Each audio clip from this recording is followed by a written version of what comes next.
निकल रहे हैं परमार्थी सेवा करवाने के लिए। देखिए सीधा प्रसारण।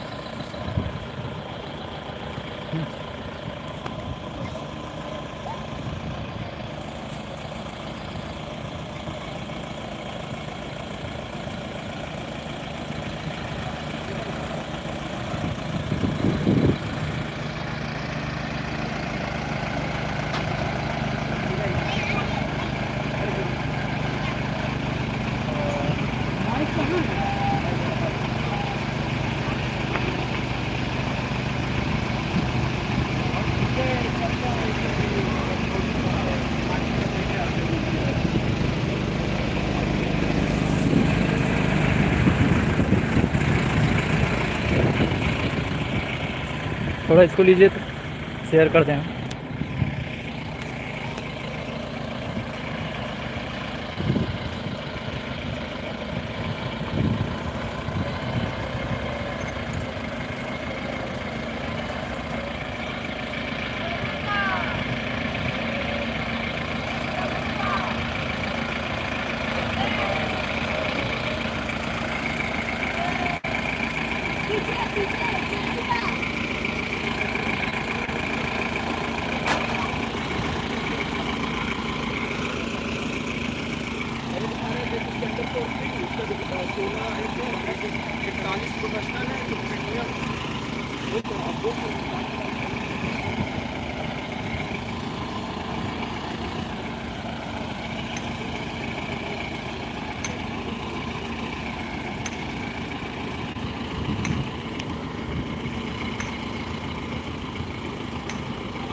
सरकार पर खड़ा करवा देते हैं, मालिक पूरा दिखाई देगा।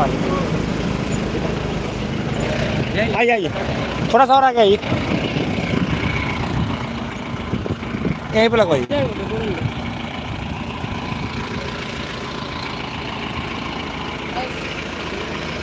हाँ थोड़ा और आगे कर लीजिए, बस बस बस। नहीं है, सही है, यहाँ से पूरा दिखाई देगा। थोड़ा और बैक करवाइए ना, और बाबा जी को पीछे दिखना पड़ेगा पूरा, वहाँ से वहाँ तक थोड़ा बैक करा दिखाई दे रहा है। अरे कहाँ दिखाई नहीं नहीं, यहाँ सही है। पूछ लीजिए बाबा जी, पूछ लीजिए। सरकार सही है कि थोड़ा और पीछे करवा दीजिए। हाँ, इसको घुमा वहाँ काम करी देखिए। चलो बोलिए।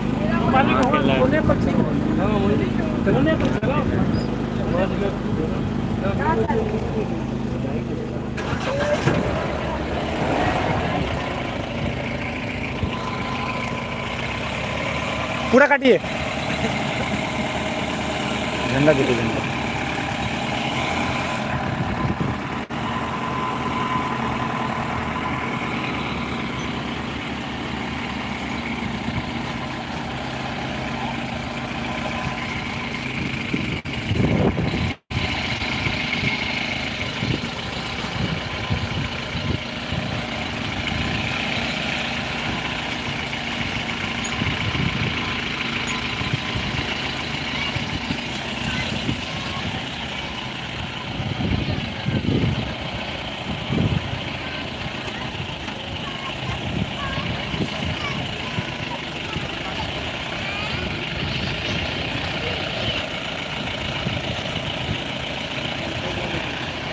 पूरा इधर काटिए, क्या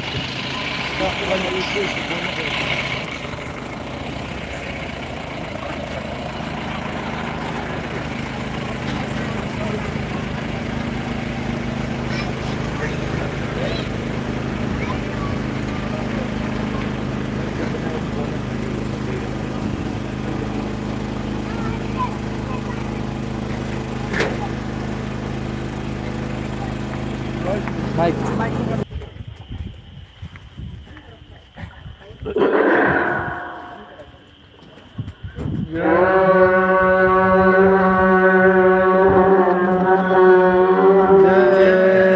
गुरुदेव। जय गुरुदेव। जय गुरुदेव।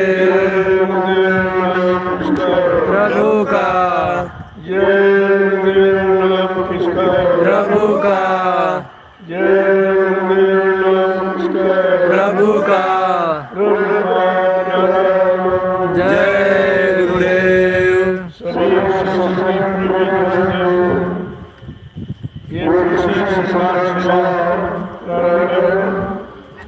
सब सेवा के इसीलिए सब महापुरुषों ने परमार्थी सेवा का विधान रखा। जब परमार्थी सेवा करेंगे तो शारीरिक लाभ तो मिलेंगे, लेकिन परमार्थी लाभ भी मिलेगा। परमार्थी लाभ भी मिलेगा क्योंकि जो शरीर से आप श्रम करते हो, परिश्रम करते हो, जो आप सेवा देते हो, उससे एक अच्छी व्यवस्था का निर्माण होगा। इसमें लाखों लोग लाभ उठाएंगे। आगे आने वाले भविष्य में आवाज आई नहीं रहा माइक तुम्हारी भलाई की व्यवस्था से लाभ उठाएंगे। इसमें नहीं आता ये तुम्हारी परमार्थी सेवा है। तरह तरह की बीमारी, महामारी, दुख तकलीफ से आपको निजात दिलाती है परमार्थी सम्मान सेवा। ये परिश्रम का दान है। आप परिश्रम का दान देते हैं, परिश्रम करके आप मजदूरी नहीं लेते, आप अपना श्रम का दान, इससे बड़ा कोई दान नहीं। और जिस श्रम परिश्रम से जो भूमिका बन के खड़ी होगी, जो आगे आने वाले भविष्य में लाखों लोगों को लाभ देगी। जब लाखों लोग लाभ उठाएंगे तब आपकी समझ में आएगा कि हमारी परमार्थी सेवा का कितना बड़ा योगदान, कितना बड़ा लाभ है। इसलिए कलयुग में जब संत महापुरुष आए और कर्मों के भार को देगा कि जीव पर इतने कर्मों का बोझा लदा हुआ है, वो तो कोई माफ कर सकता नहीं, और उसको ज्ञान भी नहीं है, वो निरंतर बुरे कर्म करके अपना बोझा बढ़ाता जा रहा है। तो इसलिए संत महापुरुषों ने शोध किया कि कलयुग के गंदे कमजोर जीवों को कैसे बुराइयों से निकाला जाए, बुरे खान पान से निकाला जाए, बुरी संगत से अलग किया जाए और सुमरन ध्यान भजन में उसको लगाया जाए। तो उन्होंने शोध किया, शोध करके ये फार्मूला निकाला चुकी उपाय कि अगर ये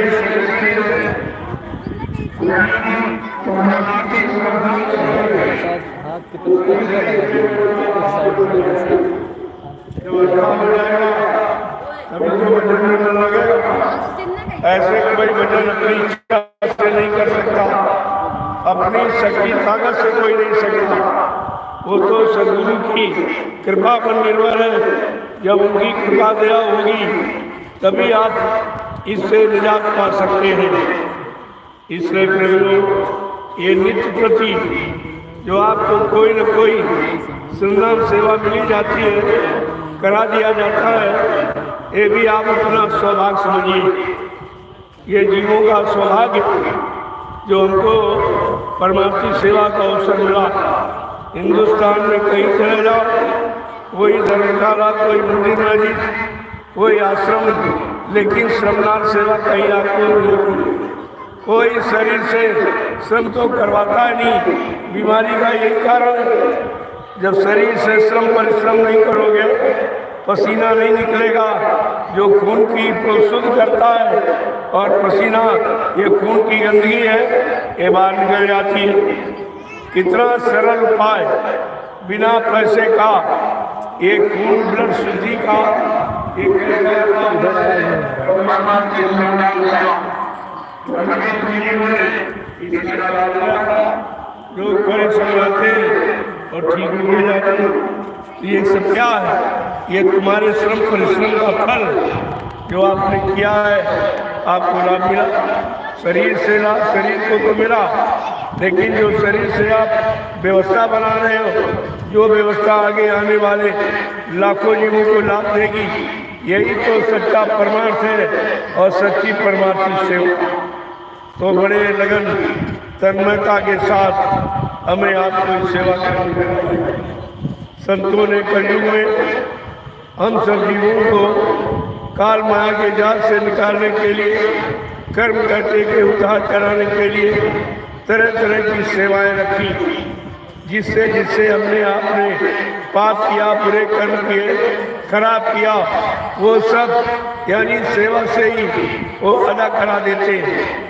उनके पास ऐसी युक्ति है, तो वो आपका शरीर से आपने पाप किया तो शरीर को श्रमदान में लगा दिया। श्रमदान, श्रम का दान, आप अपने परिश्रम से मेहनत का दान दे रहे हैं। ये दान है आप, क्योंकि इसके बदले आप कोई मजदूरी मांगते नहीं, कोई सामान आप मांगते नहीं हो, इसलिए आपका श्रम परिश्रम ये दान का स्वरूप है। और जो दान दोगे तो उसका लाभ मिलेगा। अब लाभ ये है कि शरीर के से श्रम किया और वो निस्वार्थ किया, तो उसका लाभ ये है कि तमाम तरह की बीमारी महामारी से आप बच जाएंगे, दुख तकलीफों से बच जाएंगे, दुर्घटनाओं में आपकी मदद हो जाएगी। ये सब तरफ का लाभ है, यानी ये श्रमदान सेवा का। और जीवों से कहा पहले वचनों को सुनो। जब वचन सुनोगे, परमार्थी वचन सुनोगे, जब सुनोगे तब आपको परमार्थ की परिभाषा समझ में आएगी, परमार्थ का लाभ समझ में आ जाएगा। परमार्थ क्या किसे कहते हैं, ये सब जानकारी आपको हो जाएगी। तो ये विभिन्न तरीके जो महापुरुषों ने हमारे आपके द्वारा किए गए पाप कर्मों को जलाने खत्म करने की जो उन्होंने योजना बनाई है, यही है परमार्थी श्रमदान सेवा। बड़ा इसका लाभ देखो कितने प्रेमी कर रहे हैं, कितनों ने कर दिया है, तो लाभ तो सबको मिलेगा। अगर आप गए 2-4 फौड़े मारे, उसका लाभ है भाई, जितना करोगे उतना मिलेगा। ये तो आपके कर्म पर निर्भर है, आपकी करनी पर निर्भर है, आप कितनी करनी करते हो। केवल भोजन भर के लिए अगर श्रम किया तो भोजन का हो गया कर्जा, बाकी संगत का कर्जा और गुरु का कर्जा, ये दो तो बाकी रह गया। आपने बल्ला साहब की कहानी सुनी, बहुत बड़े सेठ थे राजा, एक तरह से राजा ही थे, लेकिन उनके अंदर बैराग की भावना जगी। तो कहा चलो गुरु की तलाश की जाए। तो गुरु के पास पहुंच गए, यानी गुरु ने बुलाया। अरे हम आप सच्चे गुरु की पहचान ही नहीं जानते, उनकी खोज करेंगे तो कहाँ करेंगे, मालूम तो कुछ है नहीं। कहा गुरु खुद ही बुला लेता अपने जीव। और जब पहुंच गए तो मतलब कहने लगे हम आश्रम में रहना चाहते, चले नहीं, अभी तुम्हारा कर्म कर्जा बाकी, जाओ परिवार में जो तुमने कर्म कर्जा किया लिया उसका पहले भुगतान, जाओ बाल बच्चों की शादी ला करो, पत्नी को समझाओ बुझाओ, धीरे धीरे उसको ले आओ, तो फिर दो आदमी दो जीव ठीक हो जाएंगे। और रोज पूछते थे। एक दिन पूछा कि भला साहब क्या करते हो? कहा सरकार कुछ नहीं करती। अरे कहा ऐसे तो कर देना चाहिए, तुम्हारे आश्रम में आए हो तो कुछ न कुछ जरूर करो। तो कहा तुम एक गट्ठा लकड़ी बीन के लाओ, तोड़ के नहीं बीन कर। तो उन्होंने कहा जब एक गट्ठा तोड़े बीन करके लाने लगे, 2 महीने के बाद तुम कहा अरे बल्ला तुम क्या करता? कहा हुजूर मैं तो लकड़ी तोड़ के ले आता। कहा ये भंडारे की सेवा, कहा ये तो तेरी रोटी की सेवा हुई। अभी संगत सेवा और गुरु सेवा तो बाकी पड़ी। कहा अच्छा जाओ। 2 गट्ठे ले आए। अब 2 गट्ठे लकड़ी बीनना पूरा दिन चला जाता था। बीन के लिए आदेश पालन के लिए किस तरीके से भाव बनाया जाता है, कितना विश्वास किया जाता है, ऐसे भाव भक्ति ऐसे नहीं। गुरु भक्ति बहुत सरल, बहुत कठिन। अगर तुम्हारे मन ने साथ नहीं दिया तो तुम गुरु भक्ति नहीं कर सकते। तो कहने 2 महीने बाद फिर पूछा, बल्ला क्या कर दे? तो सरकार रोज भंडारे की सेवा, रोटी की सेवा। अरे भाई गुरु सेवा तो रहेगी, संगत सेवा रहेगी, जाओ 1 गट्ठा और बीन लो। तब अब 3 गट्ठे हो। अब 3 गट्ठे बीनना छोटी बात है, वो भी बीन कर। अरे जब लकड़ी गिरेगी जंगल में तभी तो मिलेगी। अब 3 गट्ठे बीनने में सुबह जल्दी जाते 4 बजे उठे फौरन। देखो यही भजन पूजन है उनका। गुरु आदेश तुमको मानना, उनके वचनों पर चलना, यही तो भक्ति है और यही तृप्ति है, यही मुक्ति का कारण है। तो वो सुबह जल्दी उठने लगे कि अब 3 गट्ठे तो ऐसे नहीं बीन पाऊंगा, चलो 4 बजे कम। इतनी चिंता रहती थी कि सेवा से हम कहीं वंचित न हो। तो 4 बजे जाने लगे, शाम तक मुश्किल से 3 गट्ठे। कहा बड़ा क्या करते हो? कहा कि सरकार हुजूर 1 गट्ठा भंडारे में, 1 गट्ठा गुरु सेवा में और 1 गट्ठा संगत सेवा। कहा ठीक है ठीक है चलो। तो एक दिन, अब ये परीक्षा है। अरे परिश्रम सेवा ही तो परीक्षा है। कलयुग में जब सेवा लेंगे तब परीक्षा हो जाएगी, कौन सेवा कर रहा, कौन सेवा से अलग हो रहा, कौन छिप रहा, कौन सेवा का महत्व नहीं समझ पा रहा। ये सबकी परीक्षा हो रही। एक ही यानी एक बाण से कितने निशाने। एक दिन क्या हुआ, बेचारे सुबह जल्दी जाते थे लकड़ी लेने। अब परीक्षा उनकी हो रही है कि पानी बरसा दो। इतना पानी बरसाया कि शाम हो गई। अब उनको ये चिंता है कि आज सेवा हमारी नहीं हुई, आज भंडारे की सेवा रह गई, आज संगत की सेवा रह गई, आज गुरु की सेवा रह गई, तो हमारा तो कोई काम हुआ नहीं। इतनी चिंता। थोड़ा सा दिन निकला, सूरज दिखाई दिया और फट से भगे कि चलो कम से कम गुरु की सेवा में तो 1 गट्ठा आ जाए। चलो रोटी नहीं खाएंगे तो भंडारे की सेवा नहीं होगी, लेकिन संगत सेवा और गुरु सेवा कल इसको तो पूरा करना। तो बेचारे गए 2 गट्ठे बीन कर मुश्किल से रात हो गई। फिर बरसात होने लगी। इतनी अंधेरा हो गया कि रास्ता नहीं दिखाई दे रहा। जब जंगल से निकलने लगे, एक वहाँ कुआं था, दिखाई नहीं देता था, उसी कुआं में जाके गिर गए खड़े। लेकिन खड़े रह गिरे सब और गट्ठे को नहीं फेंके। उधर गुरु देख रहा है कि बल्ला तो अब कुएं में खड़ा है, चलो देखे। अब उसके विचार मजबूत हुए कि टिक गया। तो और शिष्यों ने कहा चलो, बल्ला नहीं आया अभी, कहना हुजूर नहीं आया। चलो भाई देखो कहाँ है, कहाँ एक रस्सा ले ली। अब एक रस्सी ले ली। अब उन्हें तो मालूम है कि कहाँ पर गिराया है, कहाँ पर खड़ा किया है, कैसे निकालेंगे। उनके भाव भक्ति, गुरु भक्ति की परीक्षा कैसे होगी। तो लेके चल, आवाज लगा रहे, बल्ला कहाँ है, बल्ला कहाँ है। बल्ला कुएं से बोल रहे, हुजूर यहाँ कुएं में हूँ। जैसे वहाँ पहुँचे, रस्सा फेंका, कहा गट्ठे फेंक दो, तुम पहले निकल आओ। कहा हुजूर नहीं, पहले गट्ठे आएंगे, पहले संगत सेवा और गुरु सेवा, इसके बाद निकलूंगा। जब दोनों गट्ठे निकाल लिए, बाद में भल्ला जी निकले, गुरु के चरण पकड़ लिए, कहने लगे हुजूर सरकार कलयुग में ऐसी परीक्षा मत लेना, एक तुम्हारा कोई भक्त शिष्य नहीं बनेगा। कलयुग में ऐसी परीक्षा। तब से गुरु ने परीक्षा लेना बंद कर दिया।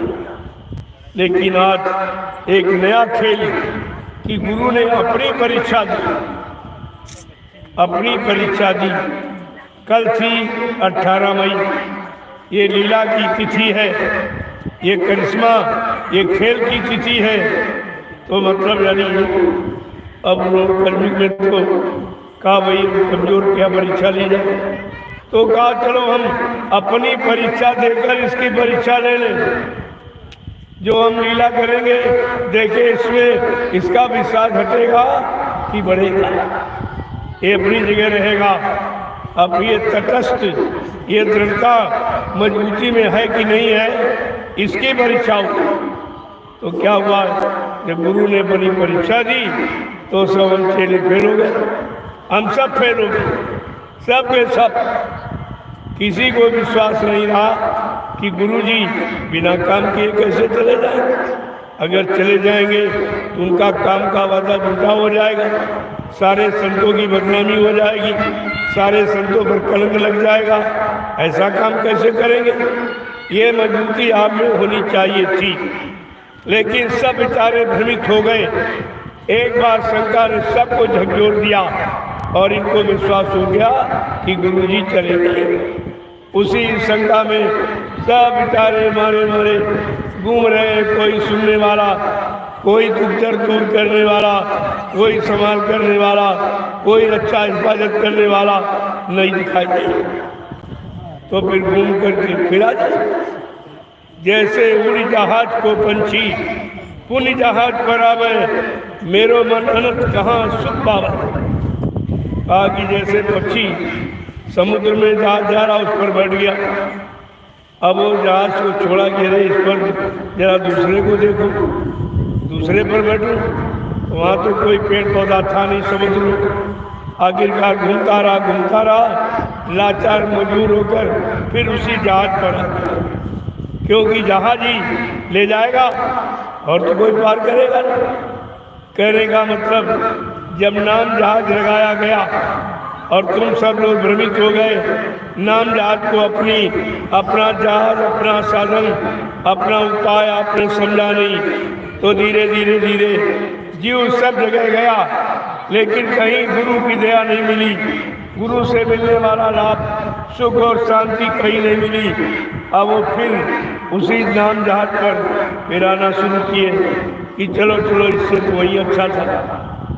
हुआ तो रास्ता तुम्हारा है, तुम्हारे लिए है, आज नहीं तो कल। भाई कब तक आप सही सच्चे रास्ते पर नहीं आओगे? रास्ते पर तो आपको आना पड़ेगा, चलना पड़ेगा, क्योंकि मंजिल बगैर रास्ते के तय नहीं की जा सकती। प्रेमियों, सब इशारों को समझना चाहिए।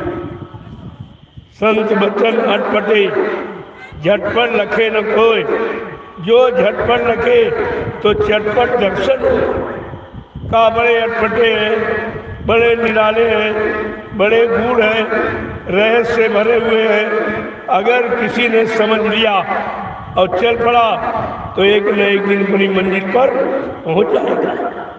जय गुरुदेव, जय गुरुदेव, जय गुरुदेव, जय गुरुदेव। नाम किसका?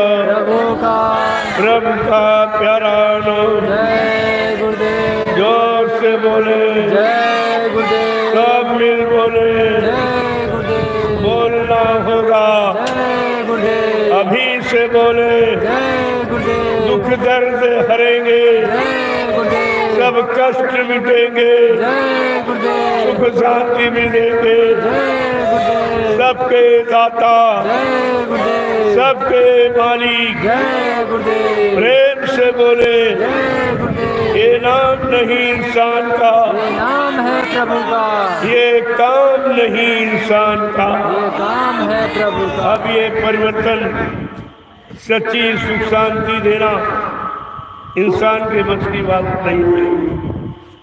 इंसान धीरे धीरे थक गया, लेकिन अभी गरुड़ विमान घमंड में थकावट को महसूस नहीं किया। अरे कब तक नहीं महसूस, कब तक छिपेगी कह रही थी पत्तों की आड़ में एक दिन तुझे आना होगा सारे बाजार में। अरे तू कब तक छिपेगी? तो इसलिए सत्य कभी छिपता नहीं है, सत्य कभी पराजित होता नहीं है। हाँ, कुछ दिनों के लिए तुम परेशान कर सकते हो, लेकिन सत्य को आप मिटा नहीं सकते। यही चीजें हमें आपको समझनी चाहिए। आज आप परमार्थी श्रमदान सेवा कर रहे हैं, जो सेवा हिंदुस्तान में कहीं नहीं। कोई आश्रम, कोई मंदिर, कोई धर्मशाला, गुरुद्वारा, कहीं चले जाओ, ये परमार्थी श्रमदान सेवा आपको कहीं नहीं। और सत्संग आध्यात्मिक जीवात्मा जगह परमात्मा से मिले, ये भी आपको कहीं सुनने को नहीं मिले। और तीसरा है प्रभु प्राप्ति का रास्ता, और रास्ते पर चलना यानी सुमरन ध्यान भजन नित्य नियम से करना। आत्मा के घाट पर बैठकर मन बुद्धि चित्त को रोककर नाम की कमाई करवाना, ये भी कहीं नहीं हो रहा। और यही तीन आधार है तुम्हारे सच्ची सुख शांति पाने के। तीन ही आधार है, सत्संग करो, सेवा करो और भजन करो। ये तीनों रास्ते आज केवल नैमिषारण्य की तपोभूमि पर ही हो, बाकी कहीं नहीं हो। आपको सोचना चाहिए। और ये महाप्रसाद भी कहीं नहीं दिया जाता। प्रसाद तो आपको किसी ने कभी दिया ही नहीं, न सत्यु न त्रेता न द्वापर। इस तरह का यानी परमार्थी सेवा करा के परमार्थी लाभ का प्रसाद का रूप बनाकर जीवों को देना, उन तक पहुंचाना, ये काम सृष्टि में किसी ने न किया है, न कोई कर रहा, न कोई कर सकेगा। अब आपको प्रसाद लीजिए। सुबह आप सत्संग के लिए तैयार रहिए। देखो जिन लोगों को जाना, अभी आप प्रसाद ले लो और मैं इसके बाद तंग मत, क्योंकि इस समय काम चल रहा, व्यवस्था योजना तरह तरह की बनाना, मैं कोई बैठा थोड़ी ना। तो इसलिए बार बार ये तंगी जो कह दिया जाए तुम्हारे लिए वही अच्छा, जो आदेश दिया जाए वही तुम्हारे लिए सर्वोपरि है। जब ऐसे भाव बना के रखोगे तो तुम्हारी भक्ति पूरी हो जाएगी। जय गुरुदेव, जय गुरुदेव, जय गुरुदेव। अब आप लाइन लगा लीजिए। बाकी जो कर रहे हैं सेवा करें, जो बाद में आएगा उसको तो डबल प्रसाद हो जाएगा, क्योंकि वो सेवा भी कर रहा, सत्संग वचन भी सुन रहा और अंत सबसे बाद में वो प्रसाद देता। उसकी महिमा फलक जो तपस्या करके प्रसाद प्राप्त करता है, उस प्रसाद का लाभ सबसे अनोखा। इसीलिए तो प्रसाद बहुत जरूरी है, लेकिन प्रसाद बनाया जाता है, खरीदा नहीं जाता। आप लाई खरीदते हो और ये इलायची दाना खरीदते हो या और कोई चीज़ मिलाते हो, ये तो आप खरीद के लाए हो। तो इसको प्रसाद में कैसे परिवर्तित किया जाए, वो बिना दया के नहीं होती। जिसने सद्गुरु के आदेश का पालन किया, उनको अपना बना लिया, वो उनसे दया लेने का पूरा अधिकारी है। वो उनकी दया लेकर और प्रसाद में दया को मिलाकर जीवों तक पहुंचाता है कि भाई दया, इसमें दया मिली हुई है, तुम इसका प्रयोग करोगे, तरह तरह बीमारी, लड़ाई झगड़ा, दैवी दुर्घटना आज से तुम्हारी मदद हो जाएगी। तो प्रसाद बनाया जाए, ऐसे नहीं बनती। सद्गुरु दयाल की बिना दया के तो कोई काम हो ही नहीं सकता। जब कहा सृष्टि में उनकी बगैर दया के पत्ता हिल नहीं सकता, तो फिर ये काम कैसे हो रहा? कौन कर रहा? यानी वही कर रहे, उन्हीं का काम है, वही कर रहे, वही कर सकते हैं, इसके अलावा कोई करने वाला है ही नहीं। अब ये उनकी मौज मर्जी किससे करवा लें, किस मनुष्य बोल पर बैठकर अपनी दया देकर और जीवों को परमार्थी सेवा में लगा ले, सत्संग बच्चों को में लगा ले, सुमरन ध्यान भजन में लगा ले, ये उनकी दया पर निर्भर है। जय गुरुदेव। गुरुदेव जय गुरुदेव जय गुरुदेव जय गुरुदेव नाम किसका प्रभु का जय गुरुदेव नाम किसका प्रभु का प्रभु का प्यारा नाम। जय गुरुदेव देखो सेवा कोई मिल जाए, सेवा छोटी बड़ी नहीं होती। अरे तुम्हारा उसी से काम हो जाए, थोड़े से ही। जिनके ज्यादा कर्म खराब है, कर्मों का वो ज्यादा दे बैठे, उनको ज्यादा समझ। जिनको कुछ कम किया उनको कम समय मिल गया, जिन्होंने बहुत कम किया उनको बाद में मिल गया। इसलिए तो आधार बनाया गया है, उसे आप पहले समझिए।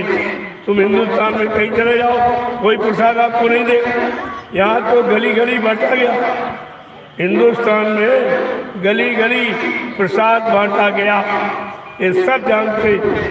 और हजारों लोगों को ये नहीं कुछ, वो भी नहीं, कोई मतभेद नहीं किया गया कि गरीब को नहीं मिलेगा, अमीर को मिलेगा, हिंदू को नहीं, मुसलमान को, ऐसा कुछ। ये बिल्कुल समान भाव से प्रसाद का वितरण मैंने पूरे हिंदुस्तान में किया। यानी शाकाहारी सद्भावना मिलन शांति शोभा कलश यात्रा, ये रूप है, ये आधार है। इस आधार को लेकर मैंने पूरे हिंदुस्तान में जहाँ मैं कार्यक्रम करता रहा, पहले दिन शोभा यात्रा निकाली, उसमें सबको प्रसाद, पूरे कस्बों को, पूरे गांव में सबको प्रसाद वितरण किया गया और बदले में किसी से कुछ लिया नहीं। हाँ, कोई श्रद्धा भाव में दे दिया तो ठीक है, लेकिन कोई मांगा नहीं गया। प्रसाद बेचा नहीं जाता, प्रसाद दिया जाता। इस बात को समझना चाहिए। ये सब अनोखा काम आज सृष्टि में सब लोग ये सुन करके बड़ा आश्चर्य कर रहे हैं कि हिंदुस्तान में इस तरीके से तो कभी किसी ने प्रसाद बांटा नहीं। गांव-गांव जाकर शहर कस्बों में ऐलान करके प्रसादियों को काम कभी नहीं का। ये काम समृद्ध मालिक जो परिवर्तन करने आया है, ये उसका काम है, वही करता है, इसके द्वारा कराता है, यही उनकी दया है। कह रहे सब घट भीतर साइयाँ सुनी सेज न कोई, वह घट धर्म सरायो जा घट प्रगट।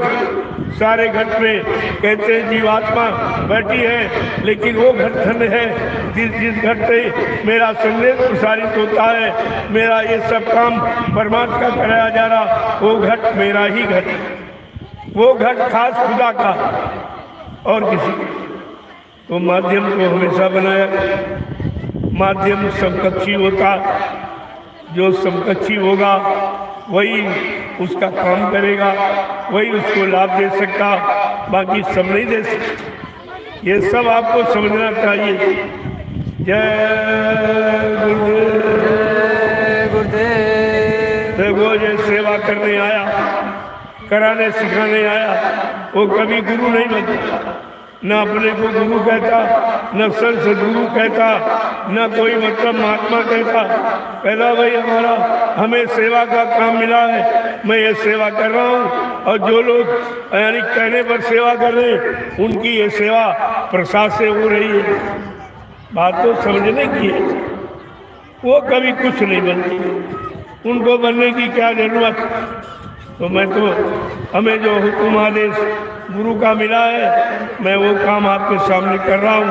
और आज सबसे प्रार्थना करता हूँ, तुम भी इसी काम को कर लो, तुम्हारा भी काम हो जाएगा, तुम्हारा भी कल्याण हो जाएगा, तुम्हारा उद्धार हो जाएगा, तुमको पापों से माफी फुर्सत मिल जाएगी। ये सब काम हो। जय गुरुदेव, जय गुरुदेव। चलो प्रेमी लाइन लगा लो। देखो, मर्यादा का ध्यान सब जगह रखो। हमारा देश मर्यादा का देश है। यहाँ ऋषि मुनि महात्माओं ने तरह तरह की मर्यादाएं जीवन को सकुशल बनाने के लिए रखी हैं, लेकिन हमने सारी मर्यादाओं को तोड़ दिया, खत्म कर दिया। तो आज हम सब लोग मुसीबत में चले गए, ऐसी मुसीबत में फंस गए कि अब कोई उस मुसीबत से निकालने वाला, कोई रक्षा सुरक्षा संरक्षा हिफाजत करने वाला है ही नहीं। देखो कितना आपने क्या किया। इसलिए इस प्रसाद को ले लो। आपने परमार्थी सेवा की है।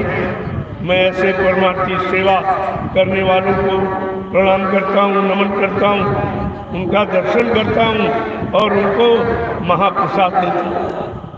ये तीनों काम हिंदुस्तान में कहीं नहीं हो रहे। कहीं आप चले जाओ, ये काम आपको कहीं नहीं मिलेंगे। ये केवल 88,000 ऋषियों की तपोभूमि पर हुआ। ये उनकी तपस्या का फल है, तपस्या का लाभ है। और तपस्या के द्वारा जो ये पावन पवित्र भूमि बनी है, उस पर ये पावन पवित्र कार्य शुरू हो गया। आपको सोचना चाहिए। जय गुरुदेव। लाइन लगा लीजिए। एक पुरुषों की, एक महिला। जहाँ भी जाओ मर्यादा में रहो। जब मर्यादा में रहोगे आपको सम्मान मिलेगा, आपकी पूजा होगी, आपको लोग याद करेंगे, आपके इशारे और बच्चों को मानेंगे, आपकी बनाई भूमिका पर भी विश्वास करेंगे, चलेंगे। इसलिए अब आप प्रसाद चलो चलिए। एक एक व्यक्ति आएगा, मैं उसका दर्शन करूँगा, मैं उनको प्रणाम करूँगा और उनको प्रसाद। एक जो सबको प्रणाम करता है सबसे छोटा, वो गुरु से गुरु कैसे बन जाएगा? ये काम कभी नहीं होता।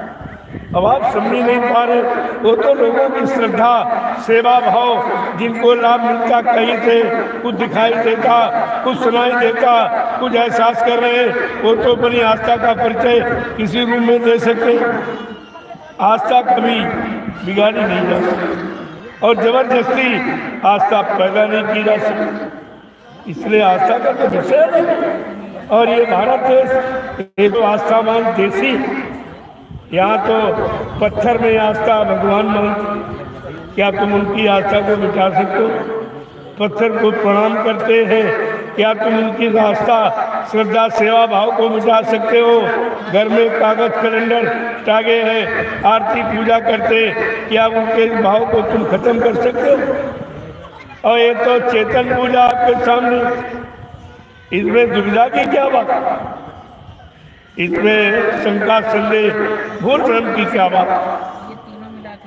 यानी आस्था रास्ता निकालती। अब ये है तुम किस रास्ते पर चल रहे हो, जड़ के रास्ते पर कि चेतन के रास्ते? जड़ के रास्ते पर चलोगे जड़ में फंस के रह जाओगे। चेतन रास्ते पर जो संत महापुरुषों ने बनाया उस पर हम आप चलेंगे तो अपने चेतन देश पहुंच जाएंगे, अपने घर पहुंच जाएंगे, अपने सच्चे मालिक या प्रीतम से मिल लेंगे। ये सच्चा सुखानंद है। जय गुरुदेव। अब आप लोग प्रसाद लीजिए बड़ी शांति से, कोई शोर शराबा नहीं करे। ऐसे रहो जैसे यहाँ कोई रहता ही। ये तुम्हारी मर्यादा है। इसीलिए तो सबको ये कहा गया था, सत्संगियों तुम्हें आदर्श बनना है, संदेश सतगुरु का तुम्हें चरितार्थ करना है। ये आदेश है, ये संदेश निर्देश, सत्य देश ले जाने वाला, पहुंचाने वाला। जय गुरुदेव, जय गुरुदेव। अब आप लोग जो आपने परमार्थी कृषि संधान सेवा किया है उसका लाभ लेंगे। चलो भाई प्रसाद दीजिए। जय गुरुदेव।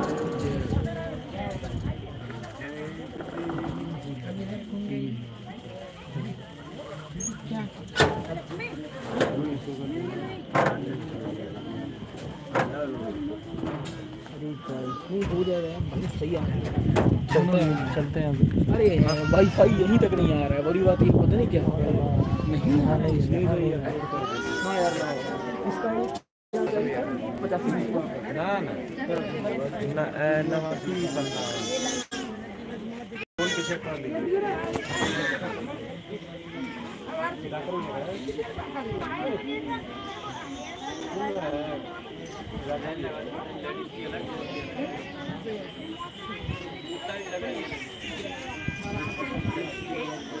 चलिए चल एक एक एक एक एक लाइन 10 इधर 10 पहले लेडीज को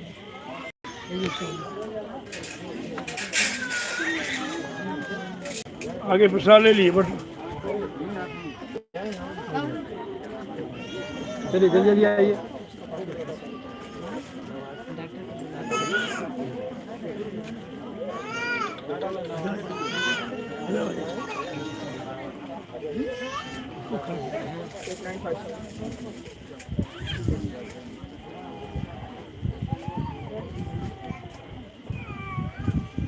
बना जाओ मैं बोल थोड़ी हटो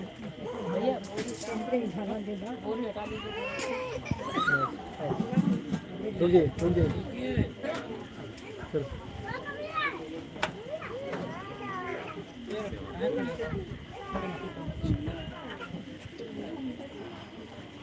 मालिक को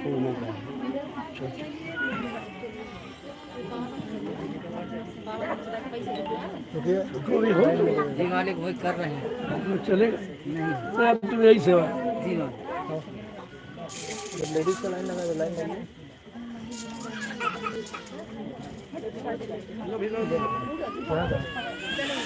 लेडीज का लाइन लगा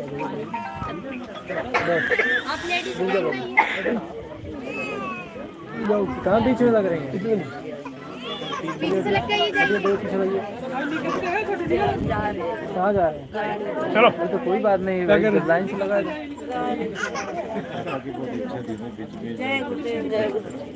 आप लोग को भी जाना है जाना है आंटी जी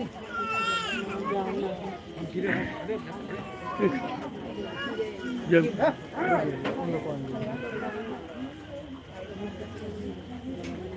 जाने वाले कितने इनके साथ प्रसाद ले बस अब नहीं है कोई जाने वाला कहाँ बीच में है तो खुद लेकर रहना ये 40 तक तो आ जाएंगे इनके नहीं चलिए प्रसाद दीजिए आप लाइन में लग जाइए